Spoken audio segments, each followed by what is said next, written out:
तो स्वागत है आप सभी का एक और नई वीडियो में।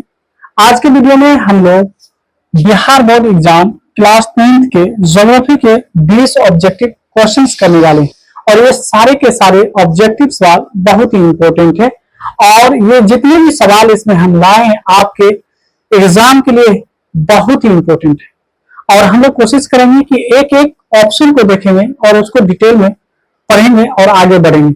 उम्मीद करते हैं कि जब आप ये सारे सवाल को कर चुके होंगे तो आप इन सवालों के प्रति आपके अंदर एक अलग ही कॉन्फिडेंस जग जाएगा। तो चलिए हम लोग सारे सवालों को हल करते हैं।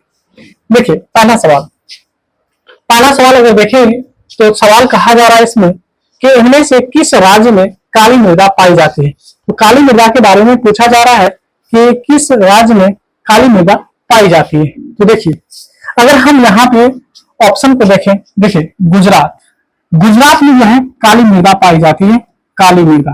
ठीक है। अगर हम राजस्थान की बात करें तो राजस्थान में जो है यहाँ पे पाया जाता है मरुस्थलीय मृदा, मरुस्थलीय मृदा पाई जाती है। कहाँ? तो राजस्थान में मरुस्थलीय मृदा पाई जाती है। ठीक है। और आगे बढ़े तो झारखंड की बात करें तो झारखंड में अगर आप देखेंगे तो लाल मृदा पाई जाती है। कौन सा? लाल या पीली मृदा पाई जाती है, लाल या पीली मृदा पाई जाती है। कहाँ? झारखंड में पीली मृदा। ठीक है। इसके बाद आगे बढ़े तो बिहार में, अगर बिहार की बात करें तो बिहार में अलग अलग जगह पे अलग अलग पाई जाती है। बिहार में कहीं पे काली मृदा भी पाई जाती है तो कहीं पे रेगुलर मृदा भी पाई जाती है। इस तरह से यानी बिहार में भी मृदा पाई जाती है। तो यहाँ पे पूछा जा रहा था कि काली मृदा किस राज्य में पाई जाती है, तो आपका सही ऑप्शन ए हो जाएगा। सही आंसर आपका ऑप्शन ए हो जाएगा। ठीक है। यानी काली मृदा जो है कहाँ पाई जाती है, तो गुजरात में पाई जाती है। देखिए आपसे ये भी पूछता है कि काली मृदा में किस तत्व की प्रचुरता पाई जाती है, यानी किस काली मृदा में कौन सा तत्व पाया जाता है। तो देखिए अगर हम काली मृदा के बारे में बात करें तो काली मृदा में जो पाया जाता है चूना पाया जाता है। ठीक है, चूना पाया जाता है। उसके बाद मैग्नीशियम इसमें पाया जाता है, सॉरी फास्फोरस इसमें पाया जाता है, फास्फोरस इसमें पाया जाता है। ठीक है, याद रखेंगे चूना और फास्फोरस इसमें पाया जाता है। उसके बाद इसमें कमी, इसमें यानी काली मृदा में किस तत्व की कमी होती है, अगर कमी की बात करें तो इसमें जो है नाइट्रोजन की कमी होती है, इसमें नाइट्रोजन की कमी होती है। ठीक है। आगे अगर इसमें देखा जाए, अगर आपसे पूछे कि काली मृदा में कौन सी यानी फसल उगाई जाती है, तो इसमें जो गन्ना जो होता है, गन्ना प्रचुर मात्रा में यानी गन्ना की खेती की जाती है, तो गन्ना इसमें अच्छा होता है। तो गन्ना उत्पादन सबसे अच्छा यानी काली मृदा में पाई जाती है। ठीक है। चलिए तो हम लोग पहले का आंसर देखिए कि किस राज्य में काली मृदा पाई जाती है। तो यहाँ देखेंगे गुजरात में। देखिए अगर गुजरात नहीं होता तो आपको हम बता दें, क्योंकि यहाँ अगर आप मैप में देखेंगे, ठीक है, इस तरह से मैप यहाँ पे देखेंगे तो गुजरात है, यहाँ पे महाराष्ट्र है, यहाँ पे गुजरात है, यहाँ पे महाराष्ट्र है और यहाँ पे देखेंगे तो राजस्थान है, यहाँ पे राजस्थान है। मैप में अगर आप देखेंगे तो देखिए गुजरात और ये जो आप देखेंगे जो कि हमारा उत्तरी और दक्षिणी और पूर्वी इलाका होता है राजस्थान का, इसमें भी यानी काली मृदा पाई जाती है। लेकिन पश्चिमी यानी अगर आप हिस्से में देखेंगे, राजस्थान के पश्चिमी हिस्से में देखेंगे तो वहां मरुस्थलीय मृदा पाई जाती है। तो अगर यहाँ पे ऑप्शन में गुजरात नहीं होकर अगर राजस्थान रहता तो फिर हम राजस्थान भी टिक लगा सकते थे, क्योंकि राजस्थान में भी काली मृदा पाई जाती है। चलिए हम लोग यहाँ पे जान चुके हैं, आगे बढ़ते हैं अगले सवाल की ओर। अगला सवाल देखेंगे। अगला सवाल देखिए, सवाल कर रहा है कि ज्वारीय ऊर्जा किस प्रकार का यानी किस प्रकार के संसाधन का उदाहरण है। ठीक है, तो यहाँ पे इसका हम लोग आंसर करेंगे। ठीक है, तो ज्वारीय ऊर्जा के बारे में पूछा जा रहा है। तो ज्वारीय ऊर्जा यानी किस प्रकार के संसाधन के उदाहरण है। चलिए एक एक करके जान लेते हैं। नवीकरणीय के बारे में बात करें तो नवीकरणीय संसाधन वो संसाधन होता है जिसे हम बार बार इस्तेमाल कर सकते हैं, यानी उसको हम 2 बार 3 बार कई बार हम इसको इस्तेमाल में ला सकते हैं, है ना, यानी बार बार इस्तेमाल करना। ठीक है, बार बार इस्तेमाल करना। अगर हम किसी भी संसाधन का बार बार इस्तेमाल कर रहे हैं वो नवीकरणीय है ना संसाधन कहलाएंगे। तो नवीकरणीय संसाधन में क्या क्या आ जाएंगे, जैसे वायु। ठीक है, वायु को आप कर रहे हैं, पवन ऊर्जा को कर रहे हैं, पवन ऊर्जा को हम बार बार इस्तेमाल कर सकते हैं, है ना। सूर्य ऊर्जा को हम बार बार यूज कर सकते हैं। ठीक है, ऊर्जा। तो इस तरह के जो होते हैं हम लोग इनको कहेंगे नवीकरणीय संसाधन, जिसको हम बार बार इस्तेमाल में ला सकते हैं। देखिए अजैव, अजैव वो होता है जो निर्जीव होता है, जो निर्जीव चीज होता है, निर्जीव यानी पदार्थ होता है, निर्जीव या संसाधन कह सकते हैं। निर्जीव संसाधन जो होते हैं यानी जिसमें जान नहीं होता उसको हम अजैव संसाधन कहते हैं। ठीक है, जैसे इसमें हम लकड़ी कह सकते हैं, लकड़ी, लकड़ी, शीशा, है ना, जिसमें जान नहीं है आप उसका नाम ले सकते हैं। ये सारे के सारे क्या है, अजैव संसाधन। मानवकृत क्या है, जो मानव द्वारा तैयार होता है। क्या होता है, मानव द्वारा तैयार, मानव द्वारा तैयार, है ना, तैयार वस्तु। तो मानव द्वारा तैयार वस्तु जो होता है वो सारे के सारे क्या कहलाते हैं, मानवकृत संसाधन कहलाते हैं। जैसे हम आपको कह दें कैलकुलेटर, कैलकुलेटर, ठीक है। जैसे कह दें आपको मोबाइल, क्या कह दें, मोबाइल कह दें, ठीक है। कैमरा कह दें, ठीक है। बल्ब कह दें, ये बोर्ड कह दें, ठीक है। तो ये सारे के सारे क्या, मानव द्वारा जो तैयार की गई वस्तु होती है उसको हम लोग मानवकृत यानी संसाधन कहते हैं। जैव संसाधन, जैव संसाधन जिसमें यानी जीवन होती है। क्या होती है, जिसमें जान होती है यानी जीवन होती है। तो जिसमें जीवन होगा उसको हम लोग क्या कहेंगे, जैव संसाधन। तो आप जानदार जितनी भी चीज देख सकते हैं वो जैव संसाधन। जैसे अगर हम कह दें पेड़ पौधे यानी हरे पेड़ पौधे, तो हरे पेड़ पौधे क्या है, पेड़ पौधे क्या है, तो हरे पेड़ पौधे जो है आपके यानी क्या है, जैव संसाधन है। तो यहाँ पे पूछा गया था कि ज्वारीय ऊर्जा, ज्वारीय ऊर्जा कौन सा संसाधन है, तो ज्वारीय ऊर्जा आपका नवीकरणीय संसाधन है। इसको आप बार बार इस्तेमाल कर सकते हैं, ठीक है। इसीलिए इसको हम लोग नवीकरणीय ऊर्जा के साथ यानी नवीकरणीय संसाधन के साथ हम लोग जाएंगे, ठीक है। उम्मीद करते हैं आप इसको समझ चुके होंगे। चलिए अगले सवाल की ओर बढ़ते हैं और इसको भी जानने के प्रयास करते हैं। देखिए क्या कहा, निम्नलिखित में कौन प्राकृतिक संसाधन नहीं। अब यहाँ पे प्राकृतिक संसाधन पूछा नहीं। देखिए संसाधन जो होते हैं इसको अगर हम दो तरह से इसको बांटे तो एक होता है आपका प्राकृतिक संसाधन, प्राकृतिक संसाधन, एक होता है मानवकृत, मानवकृत, मानवकृत। तो देखिए प्राकृतिक का मतलब होता है नेचुरली, बाय गॉड, ठीक है। जो यानी ईश्वर के द्वारा बनाया गया होता है, जो नेचर के द्वारा बनाया, बाय गॉड के लिए बाय नेचर कर दीजिए, नेचर, नेचर कर दीजिए, बाय नेचर, ठीक है।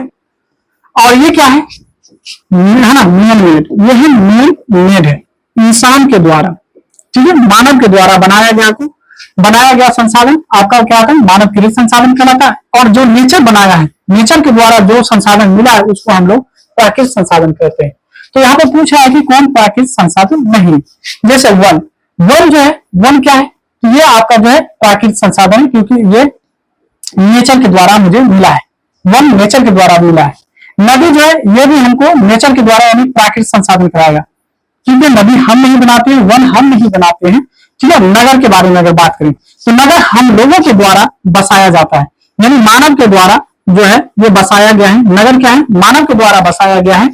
और खनिज जो है, खनिज क्या है, ये प्राकृतिक द्वारा हमें मिलती है, प्राकृतिक द्वारा मिलती है, इसीलिए ये प्राकृतिक संसाधन है। ये आपका प्राकृतिक संसाधन हो गया, ये आपका प्राकृतिक संसाधन हो गया, और खनिज भी आपका प्राकृतिक संसाधन है। लेकिन नगर जो है इंसान के द्वारा बनाया गया है, बसाया गया है, तैयार किया गया है, तो हम कह सकते हैं नगर क्या है, प्राकृतिक संसाधन नहीं। तो इस तरह से 3 नंबर का सवाल का जो आंसर है वो हमारा सी हो जाएगा और सी आपका सही आंसर होगा। बढ़ते हैं चौथे सवाल की ओर। चौथा सवाल पर ध्यान दें। चौथा सवाल देखिए क्या कह रहा है, यहाँ पे कह रहा है कि ज्वारीय, ठीक है, क्या कहता है, ज्वारीय ऊर्जा किस प्रकार के संसाधन है। तो देखिए ज्वारीय ऊर्जा के बारे में पूछा गया और इससे पहले भी ज्वारीय ऊर्जा के ही बारे में पूछा गया था, तो इनके बारे में हमको बताना है कि कौन सा संसाधन है। देखिए कहता है कि पुनः पूर्ति योग्य संसाधन, मानवकृत संसाधन, अचक्रीय संसाधन, अजैव संसाधन। देखिए मानवकृत के बारे में हम बताए थे कि मानव द्वारा, जो मानव द्वारा तैयार किया गया होता है, मानव द्वारा तैयार, है ना, मानव द्वारा तैयार की गई जो चीज होती है वो मानवकृत यानी संसाधन कहलाएगा। अजैव संसाधन के बारे में जब हम जाने थे तो बोले थे निर्जीव वस्तु, निर्जीव वस्तु जिसमें जान नहीं होती है, तो निर्जीव वस्तु जो होती है वो क्या कहलाती है, वो कहलाती है अजैव संसाधन, है ना। अचक्रीय संसाधन जो होता है, अचक्रीय संसाधन को अनवीकरणीय संसाधन भी कहते हैं, जिसको हम बार बार इस्तेमाल नहीं कर सकते, है ना, जिसका एक बार इस्तेमाल यानी केवल एक बार इस्तेमाल हो, केवल केवल एक बार, केवल एक बार इस्तेमाल हो, जिसको केवल एक बार इस्तेमाल कर सकते हैं, उसको हम लोग क्या कहते हैं, अचक्रिय संसाधन कहते हैं। और यहाँ देखिए पुनःपूर्ति योग का मतलब होता है बार बार इस्तेमाल करना, यानी बार बार आप इसको इस्तेमाल कर सकते हैं। जब बार बार इस्तेमाल कर सकते हैं तो वही हमारा क्या कहलाएगा, है ना, वो कहलाएगा हम लोग का पुनःपूर्ति योग संसाधन इस्तेमाल। ठीक है, पुनःपूर्ति योग संसाधन। तो पुनःपूर्ति योग संसाधन जो होते हैं ज्वारीय ऊर्जा जो होते हैं, क्योंकि ज्वारीय ऊर्जा को हम बार बार यानी इस्तेमाल कर सकते हैं, इसीलिए इसको हम पुनःपूर्ति योग संसाधन कह सकते हैं। इस तरह से हम क्वेश्चन नंबर 4 के जवाब को, यानी क्वेश्चन नंबर 4 के सवालों का जवाब हम दे चुके हैं। ठीक है, बढ़ते हैं अब अगले सवाल की ओर। और अगला सवाल देखिए क्या है। तो अगला सवाल यहाँ पे हम लोग लाते हैं सामने। अगला सवाल कर रहा है कि मरुस्थलीय मृदा किस राज्य में पाया जाता है। देखिए, मरुस्थलीय मृदा के बारे में जब बात किया तो हम जानते हैं कि मरुस्थलीय मृदा जो है राजस्थान में जो है मरुस्थलीय मृदा पाया जाता है। कौन सा मृदा पाया जाता है? मरुस्थलीय मृदा। मरुस्थलीय मृदा कहाँ पाया जाता है?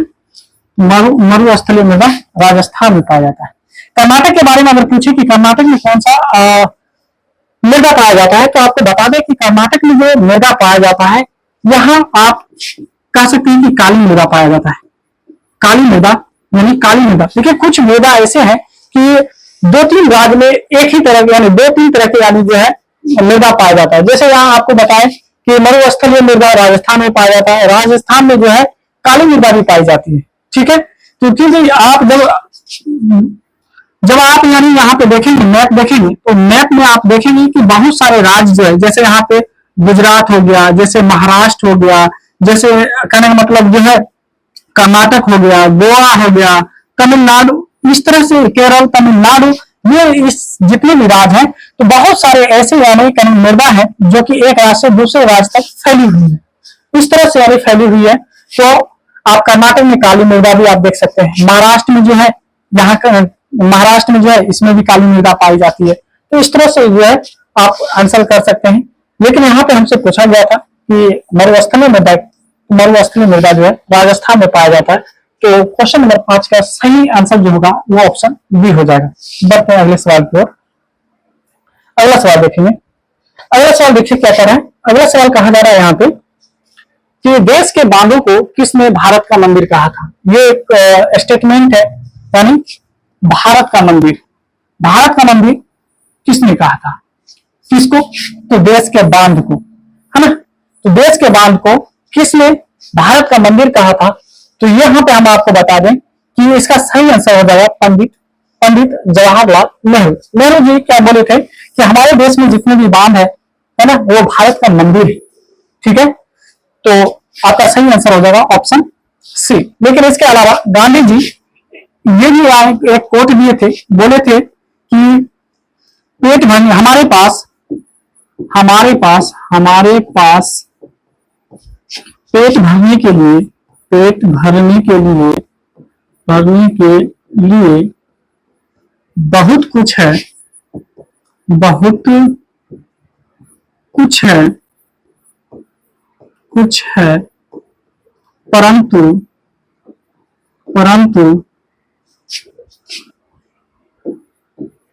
परंतु पेटी भरने के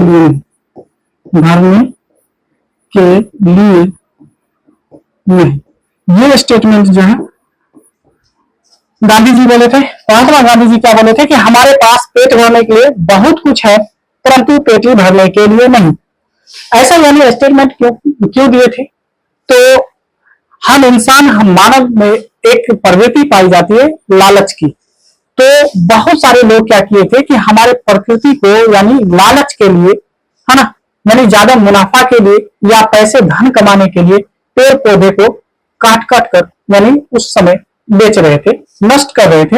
इसीलिए बोले थे कि हमारे पास पेट भरने के अलग अलग यानी जरिया हो सकता है, तरीका हो सकता है, लेकिन आप पेटी भरने के लिए अगर वो चीजों को आप यानी कमी कर रहे हैं, संसाधनों का दुरुपयोग कर रहे हैं, तो ऐसा ना करें। ठीक है, ये स्टेटमेंट कौन दिए थे? ये दिए थे महात्मा गांधी। ठीक है, और उसके बाद एक जिमरमैन है, जिमरमैन का भी जिमरमैन, इनका भी एक स्टेटमेंट है। ये क्या बोले थे? संसाधन संसाधन होते नहीं बनते।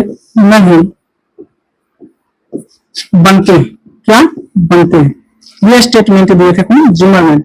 जिमरमैन बोले थे कि संसाधन होते नहीं बनते हैं। ये भी स्टेटमेंट यानी कई बार पूछा गया आपके यानी एग्जाम में, याद रखेंगे कि संसाधन होते नहीं बनते हैं, ये किसने कहा था? ये जिमरमैन ने कहा था। ठीक है, ये भी याद रखिए।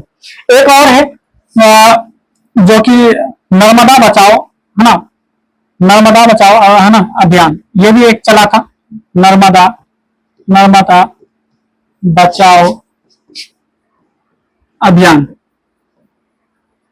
ये अभियान जो है किसने चलाया था? तो मेधा पाटेकर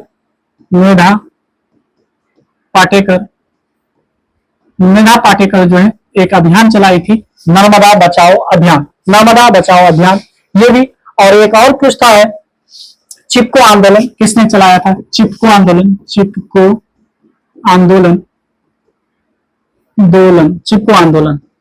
ये सुंदरलाल बहुगुणा, याद रखिए, सुंदरलाल बहुगुणा के नेतृत्व में, है ना, चिपको आंदोलन चलाया गया था। नर्मदा बचाओ अभियान, मेधा पाटेकर। हमारे पास पेट भरने के लिए बहुत कुछ है, परंतु पेटी भरने के लिए नहीं, ये बोले थे महात्मा गांधी जी। और यहाँ पे संसाधन होते नहीं बनते हैं, ये कौन बोले थे? ये जिमरमैन बोले थे। और भारत यानी देश के यानी भारत के यानी जो भारत में जितने भी बांध है यानी देश में जितने भी बांध है उसको यानी भारत का मंदिर कहा था, ये किसने कहा था? ये बोले थे पंडित जवाहरलाल नेहरू जी। ठीक है, बढ़ते हैं अगले सवाल की ओर। अगला सवाल देखेंगे, चलिए सवाल नंबर 7। सवाल नंबर 7 क्या कहता है कि नवीकरणीय योग संसाधन है। नवीकरणीय योग का मतलब अभी हम बताए थे, जिसको हम बार बार इस्तेमाल कर सकते हैं, जिसको बार बार इस्तेमाल करेंगे उसी को नवीकरणीय कहेंगे। तो कहता है पवन ऊर्जा। क्या है? पवन ऊर्जा। यानी पवन ऊर्जा का मतलब है हवा के द्वारा बनाया गया ऊर्जा, हवा से, है ना, प्राप्त ऊर्जा, हवा से जो हम प्राप्त ऊर्जा, है ना, जो प्राप्त करें ऊर्जा करेंगे उसी को हम लोग पवन ऊर्जा कहते हैं। यानी पवन ऊर्जा जो है हवा से मिलती है। वन का मतलब जानते हैं, पेड़ पौधे से जो हमको ऊर्जा मिलती है। जल जानते हैं, जल से हम लोग विद्युत ऊर्जा भी बनाते हैं। क्या बनाते हैं? विद्युत ऊर्जा बनाते हैं, है ना, विद्युत ऊर्जा बनाते हैं, याद रखेंगे। ये आपके सारे के सारे जो है पवन ऊर्जा हो जाए, वन हो जाए या जल हो जाए, ये सारे के सारे क्या है आपके? ये आपके नवीकरणीय, क्योंकि इसे हम बार बार इस्तेमाल कर सकते हैं, इसीलिए हमारा बी ऑप्शन सही आंसर होगा। चलिए नेक्स्ट क्वेश्चन की ओर, क्वेश्चन नंबर 8 देखेंगे। क्वेश्चन 8 क्या कह रहा है? कहता है कि निम्न में से राष्ट्रीय संसाधन है। राष्ट्रीय संसाधन देखिए, वो संसाधन जिस पर हमारे देश का यानी राष्ट्र का यानी किसी पार्टिकुलर राष्ट्र का यानी क्या होता है? अधिकार होता है, उसी को हम राष्ट्रीय संसाधन कहते हैं। जैसे शमशान, यहाँ पे करा है ना, चारण भूमि यानी जिसमें हम अपने जानवरों को चराते हैं। बाघ और जल संसाधन। तो बताइए ऑप्शन ए, बी, सी और डी में कौन सा ऑप्शन सही है? अगर देखिए हम शमशान की बात करें, ये जो है आपके सामुदायिक संसाधन है। ठीक है, क्योंकि ये एक कम्युनिटी का होता है, इसलिए ये सामुदायिक संसाधन है। अगर आप यहाँ पे देखेंगे चारण भूमि जो है, चारण भूमि ये भी आपका सामुदायिक संसाधन होता है, सामुदायिक संसाधन, है ना, पूरे समुदाय के जानवर उस जगह पे चराए जाते हैं। बाघ के बारे में बात करें तो बाघ जो है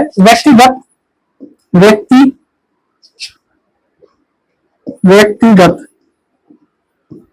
संसाधन है। व्यक्तिगत किसी निजी व्यक्ति का होता है, अपना यानी बाग बगीचा होता है। लेकिन जल के बारे में बात करें तो इस जल, चाहे वो नदी का जल हो या सागर का जल हो, उस पे राष्ट्र का हक होता है, अधिकार होता है, देश का अधिकार होता है। ठीक है, इसीलिए हम कहेंगे कि जल जो हमारा राष्ट्रीय संसाधन है। क्या है? जल क्या हमारा राष्ट्रीय संसाधन है। इस तरह से ऑप्शन बी हमारा सही आंसर हो जाएगा। चलिए बढ़ते हैं अगले सवाल की ओर। सवाल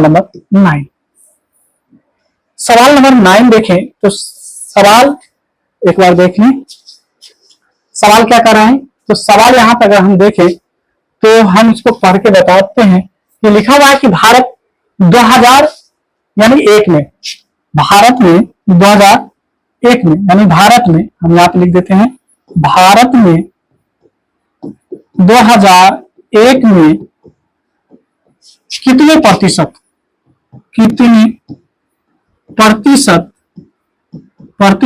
भौगोलिक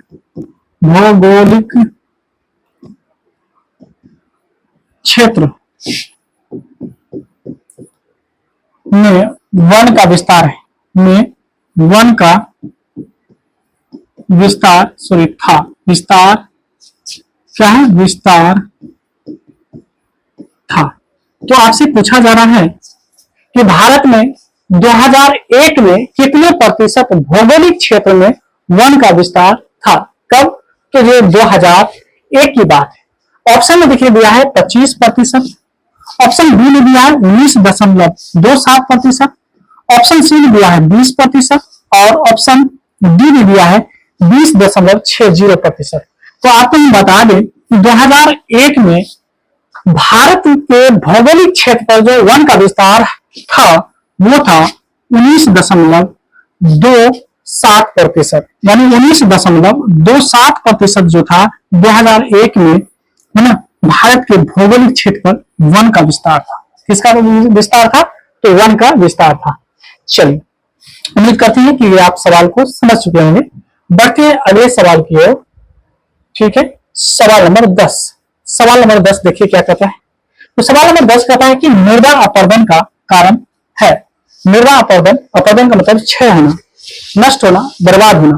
तो यहाँ पे हम जानते हैं कि किस तरह से यानी मृदा का क्षय होता है, अपरदन होता है ना, मृदा किस तरह से नष्ट होता है, इसके बारे में हमको जानना है।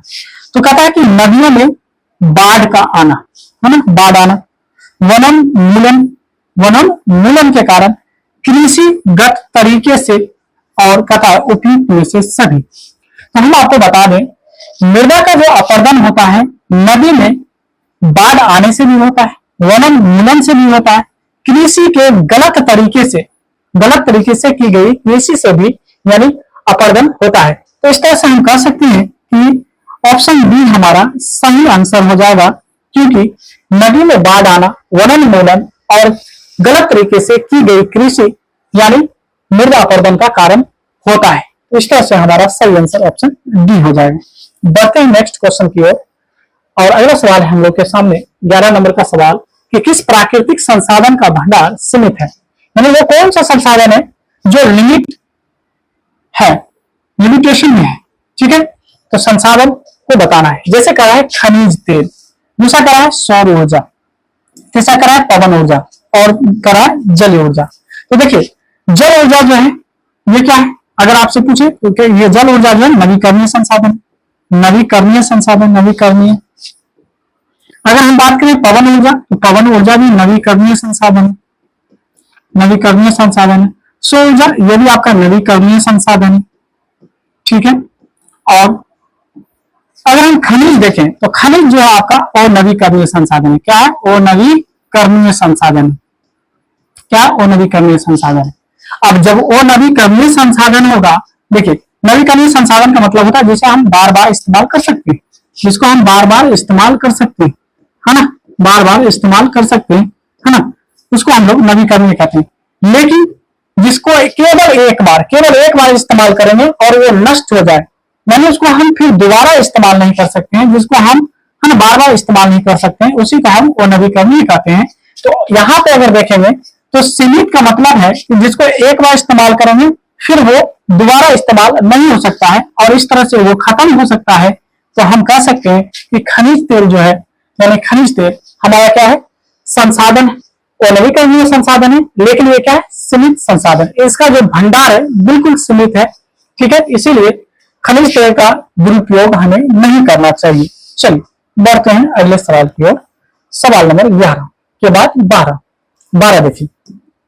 12 नंबर के सवाल पर अगर देखें यहाँ पे तो कह रहा है यहाँ पे कि भारत में लेटेराइट मृदा पाई जाती है। बताइए लेटेराइट मृदा कहाँ पाई जाती है। लेटेराइट मृदा जो होता है ये ईंट के जैसा होता है, यानी कठोर, ठोस, मजबूत होता है। ये मिट्टी जो होती है बहुत ही ज्यादा यानी ठोस मिट्टी होती है। और ये ठोस कहाँ होगा, तो ऐसा क्षेत्र जहां धूप ज्यादा और पानी कम होता हो, यानी जहां पे बारिश बहुत कम होती है लेकिन धूप ज्यादा होती है। तो ऐसे क्षेत्र जो है हमारे दक्षिण भारत में अगर देखेंगे कर्नाटक, केरल, गोवा, उसके बाद अगर यहाँ पे देखेंगे तमिलनाडु, ठीक है, ये सब जो आपके आंध्र प्रदेश में, ये सब क्षेत्र जो है यानी साउथ इंडिया के बारे में बात करें तो ऐसे क्षेत्र में जो मिट्टी पाए जाते हैं लेटेराइट यानी मिट्टी पाई जाती है। अब देखिए यहाँ पे दिया हुआ है कि कर्नाटक, केरल, तमिलनाडु और उपयुक्त में से सभी, तो देखिए ये सभी राज्य में पाए जाते हैं, ठीक है। अगर उपयुक्त में से सभी नहीं रहता, यहाँ पे रहता इनमें से कोई नहीं, तो हम जो है तमिलनाडु के साथ जाते हैं। किसके साथ जाते हैं? तमिलनाडु के साथ। लेकिन ये मृदा लगभग कर्नाटक, केरल और तमिलनाडु सभी राज्य में पाए जाते हैं, इसीलिए हमारा जो आंसर बनेगा वो हमारा तीनों आंसर होगा, यानी उपयुक्त में से सभी, हमारा उपयुक्त में से सभी आंसर बिल्कुल सही होगा। यानी लेटेराइट मृदा जो है ऑप्शन डी, यानी तीनों राज्य में पाए जाते हैं, कर्नाटक, केरल और तमिलनाडु में। अगर यहाँ पे उपयुक्त में से सभी नहीं होता तो फिर हम आपको बता दें तमिलनाडु के साथ जाते, ठीक है। बढ़ते हैं नेक्स्ट क्वेश्चन, क्वेश्चन नंबर 13 पे। फिर देखिए ये सवाल शायद आपको दिख रहा होगा या नहीं भी दिख रहा होगा, तो एक मिनट हम कोशिश करते हैं कि आपको दिखे। उम्मीद करते हैं कि आपको ये क्वेश्चन दिख रहा होगा। अब आपको दिख रहा होगा तो कोशिश करते हैं कि आगे इस सवाल को हम लोग बनाएं, ठीक है। चलिए बढ़ते हैं और इस सवाल को हम लोग बनाने की कोशिश करते हैं, ठीक है। तो चलिए, कहा जाता है कि बिहार में कितने प्रतिशत भौगोलिक क्षेत्रफल वन का फैलाव है, यानी कितने प्रतिशत यानी वन का फैलाव है बिहार में, और दिया हुआ है आपके सामने ऑप्शन, यानी ए में 5%, दूसरा कह रहा है 7.74%, और तीसरा कह रहा है 8.75%, और चौथा कह रहा है यहाँ पे 15.74%। तो आपको बताना है कि सही आंसर इसमें क्या होगा। Option A, option B, option C और ऑप्शन डी आपको जवाब देना है। तो क्वेश्चन आपके सामने है और ऑप्शन भी आपके सामने है, आपको बताना है इसका सही आंसर क्या होगा। तो आपको बता दें कि बिहार में जो कितने प्रतिशत भौगोलिक क्षेत्र पर वन का विस्तार है, तो 7.74% जो भौगोलिक क्षेत्र है उस पर वन का विस्तार है। आपका ऑप्शन बी सही हो जाएगा। ऑप्शन बी आपका सही ऑप्शन है, सही आंसर है। आगे बढ़ेंगे अगले सवाल की ओर। अगला सवाल, सवाल नंबर 14। देखिए सवाल क्या करें, तो सवाल कर रहा है यहाँ पे लो अयस्क किस प्रकार का संसाधन है। चलिए लो अयस्क के बारे में जानते हैं। तो देखिए लो अयस्क के बारे में कहा जा रहा है। सबसे पहले ऑप्शन ए तो देखें तो कहता है नवीकरणीय योग। नवीकरणीय योग का मतलब होता है जिसे आप बार बार इस्तेमाल कर सकते हैं, है ना, जिसको आप बार बार इस्तेमाल में ला सकते हैं, उसको नवीकरणीय कहते हैं। और नवीकरणीय का मतलब होता है जिसको केवल एक बार आप इस्तेमाल करेंगे। जैव संसाधन वो होता है जिसमें जीवन होता है, जिंदगी होता है, ठीक है। उसके बाद पारवन्य है ना, परवाह यानी परवाह दिया यहाँ पे। तो परवाह जो संसाधन होते हैं वो कौन होते हैं, जैसे नदी, यानी नदी, क्योंकि नदी के अंदर जल होता है और जल बहती हुई होती है, रहती है, इसीलिए उसको परवाह यानी संसाधन कहा जाता है। तो जल संसाधन है तो आप जानते हैं जैसे पेड़ पौधे हो गए, हम लोग हो गए, इंसान हो गए, है ना, पेड़ पौधे, ठीक है। मानव भी आपका क्या एक संसाधन है, याद रखिए मानव भी क्या है, संसाधन है। नवीकरणीय संसाधन जिसको आप बार बार इस्तेमाल कर सकते हैं, जैसे है ना पवन ऊर्जा जैसे कह सकते हैं पवन ऊर्जा, यहाँ पे ऊर्जा लिख देते हैं, पवन ऊर्जा है ना, सौर ऊर्जा है ना, जल विद्युत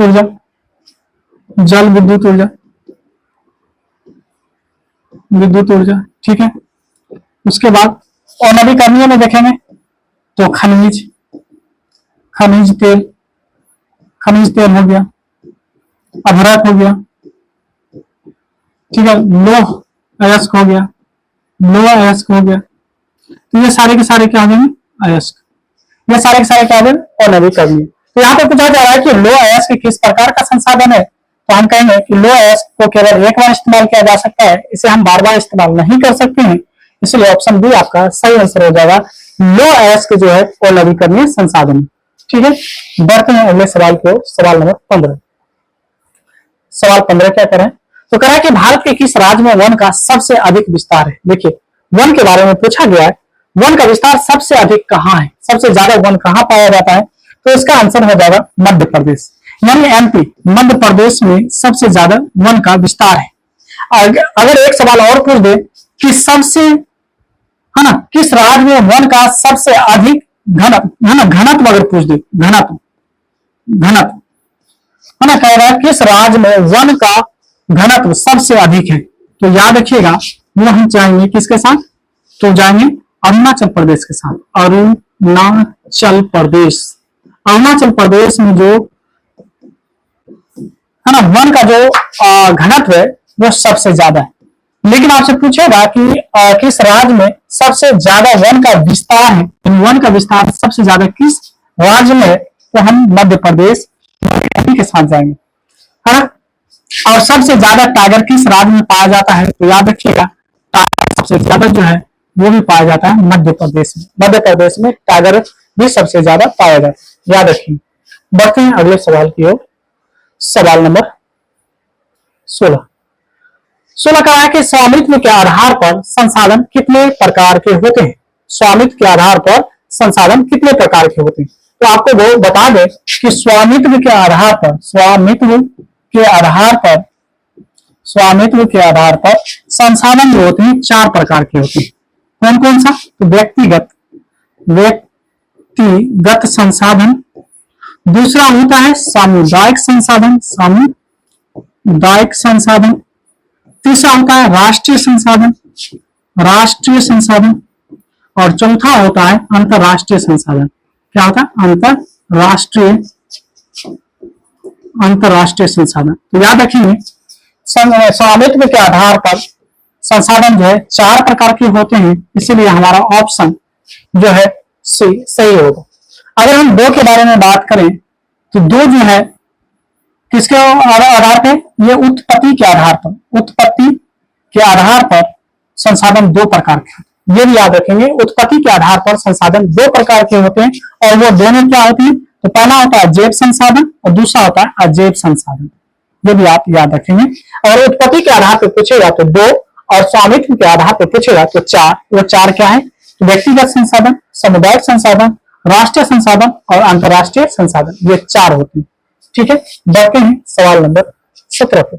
सवाल नंबर 17 क्या कर रहा है, तो सवाल नंबर 17 कह रहा है कि लो अयस्क किस संसाधन वर्ग में शामिल है।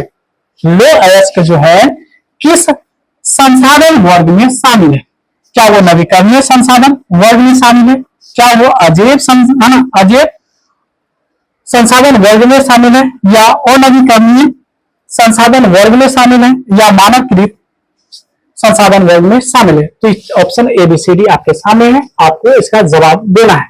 तो देखिए लो अयस्क के बारे में अभी हम पिछले सवाल में हम बताए थे, लो अयस्क कौन सा संसाधन है, अनवीकरणीय संसाधन है, क्योंकि इसको एक बार इस्तेमाल करेंगे तो फिर हम दोबारा इस्तेमाल नहीं कर सकते हैं, केवल इसका एक बार ही उपयोग होगा, तो ये अनवीकरणीय कहलाएगा। ठीक है, तो यहाँ पे हम लग जाएंगे अनवीकरणीय संसाधन के साथ। अगर यहाँ पे अनवीकरणीय नहीं दिया रहता फिर हम अजैव संसाधन के साथ जा सकते थे, लेकिन हमारा ऑप्शन सी यहाँ पे बिल्कुल सही होगा, यानी ऑप्शन सी अनवीकरणीय संसाधन। लो अयस्क किस प्रकार के संसाधन के वर्ग में शामिल है, अनवीकरणीय है ना संसाधन वर्ग में शामिल है। चलिए बढ़ते हैं अगले सवाल, सवाल नंबर 18।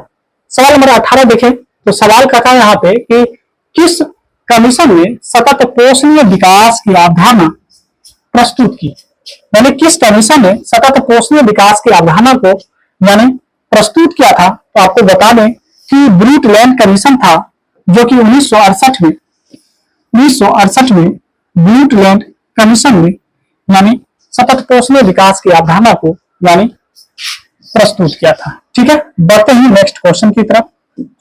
क्वेश्चन नंबर यानी 19, और 19 कहता है कि भारत का कुल भौगोलिक क्षेत्र कितना है।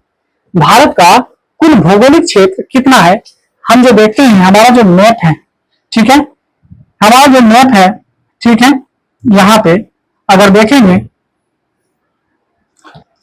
यहाँ पे अगर हम देखें तो यहाँ पे पूछा जा रहा है कितना है, तो आपको बता दें कि 32.8 लाख वर्ग किलोमीटर भारत का भौगोलिक क्षेत्रफल है। तो याद रखेंगे कि 32.8 लाख यानी 32,80,000 है ना वर्ग किलोमीटर हमारा क्या है, भौगोलिक क्षेत्र है। इस तरह से ऑप्शन बी आपका सही हो जाएगा। सवाल नंबर 20, सवाल नंबर क्या है, 20 है। अगर हम 20 पे ध्यान दें तो कथा उत्पत्ति के आधार पर संसाधन के प्रकार हैं। तो हमने बताया था कि उत्पत्ति के आधार पर संसाधन दो प्रकार के, कौन सा, जैव और अजैव। तो आप यहाँ पे ऑप्शन में देखेंगे कि इन दोनों में से क्या दिया हुआ है, तो दिया हुआ है आपका जैव संसाधन। तो जैव संसाधन उत्पत्ति के आधार पर आपका सही आंसर ऑप्शन करने का मतलब सी हो जाएगा। और आपको व्यक्तिगत संसाधन बताए ही थे कि व्यक्तिगत संसाधन क्या होता है, जो निजी होता है। जैसे आपका मोबाइल, अगर आपका मोबाइल है ना, तो निज है ना, आप कह सकते हैं कुआं। अगर आपके घर के पास कुआं है और वो आप खुद खुदवाए तो निज कुआं हो गया, मोबाइल हो गया। ये क्या है, ये आपका जो है व्यक्तिगत संसाधन है। राष्ट्रीय संसाधन जिसपे यानी देश का हक होता है, जैसे रेलवे, रेलवे जो है, रेलगाड़ी जो है ना, हवाई अड्डा, ठीक है। तो ये सारे के सारे क्या है, ये आपके राष्ट्रीय संसाधन में आ जाएंगे। जैव संसाधन क्या होंगे, जिसमें जीवन होता है ना, जैसे पेड़ पौधे, इंसान, ये सारे के सारे क्या है, ये आपके जैव संसाधन हो जाएंगे, है ना, ये आपके क्या होंगे, जैव संसाधन हो जाएंगे। आगे देखेंगे संभावित संसाधन क्या होता है। संभावित संसाधन जो है यानी संभावना है, वैसे संसाधन जो कि अभी मौजूद नहीं है, आने वाले वक्त में उसका हम इस्तेमाल कर सकते हैं। जैसे हवा से हाइड्रोजन गैस का है ना निकालना, ये सारी चीज हम आने वाले वक्त में हम निकालेंगे, इसीलिए इसको संभावित संसाधन कहते हैं। तो इस तरह से हम लोग 20 सवाल आज हम लोग पूरा कर लिए और उम्मीद करते हैं कि 1 से लेकर 20 तक हम जितने भी सवाल किए हैं, सारे सवाल को हम लोग अच्छे से किए हैं और बेहतरीन तरीके से किए हैं, और उम्मीद करते हैं कि आप इन्हें बेहतर से सीखे भी होंगे। तो इसी उम्मीद के साथ हम लोग आज की क्लास को यहीं पे खत्म करेंगे। लेकिन उससे पहले आपसे एक छोटा सा रिक्वेस्ट, आप अब तक अगर हमारे चैनल से नहीं जुड़े, आप हमारे चैनल को सब्सक्राइब जरूर करें और वीडियो को लाइक जरूर करें और दोस्तों में जरूर इसे शेयर करेंगे। मिलते हैं नेक्स्ट वीडियो में अगले टॉपिक के साथ।